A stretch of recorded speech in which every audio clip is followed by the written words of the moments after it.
Romans Bible Class Notes by Peter J. Pell, Lesson 14, Romans 4. Justification Illustrated. We learned a great deal about justification in Chapter 3, we will learn more about it in Chapter 4, for again the subject is justification by faith. The difference in the two chapters is that Chapter 3 tells us about the God who justifies, Chapter 4 tells us some things about the justified ones.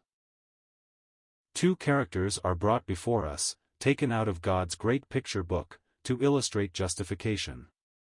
They are Abraham and David. We shall visit with Abraham first and learn what we can from his experience, then we will listen to David. The question that we shall seek to answer is this: is justification by faith or by works? Or have works anything to do with justification? Was Abraham justified?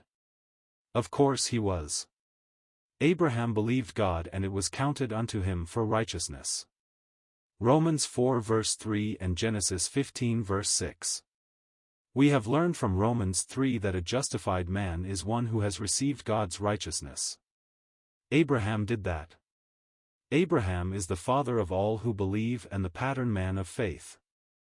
Let us ask the question then, what part did works have in his experience? What did Abraham find as pertaining to the flesh? Well, if Abraham received anything because of his own works, could he boast about it?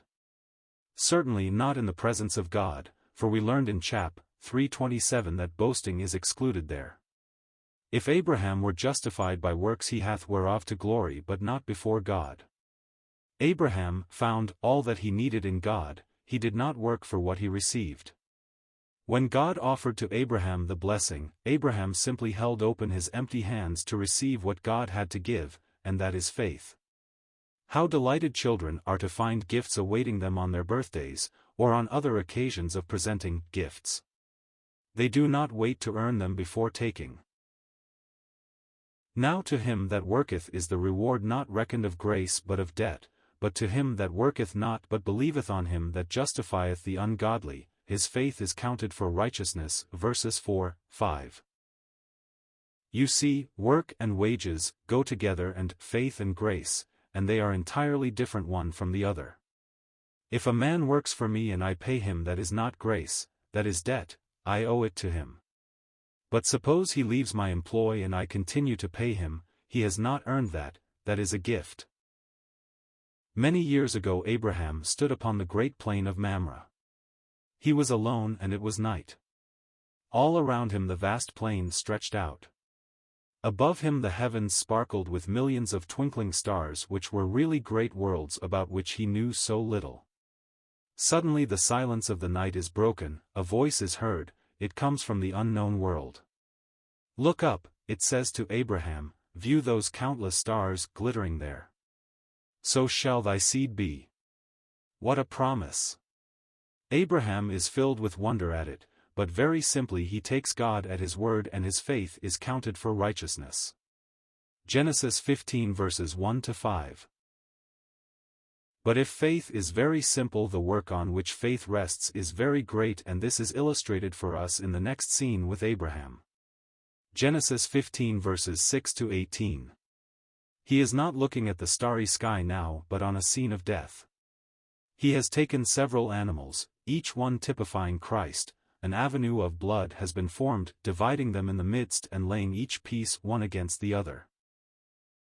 Abraham gazes on this scene, the earth at his feet is dyed with blood and great darkness falls upon him. Then again a voice reaches him and right down that bloody way someone comes to meet him. It is God himself who comes to make a covenant with him, a covenant founded on the blood of the sacrifice.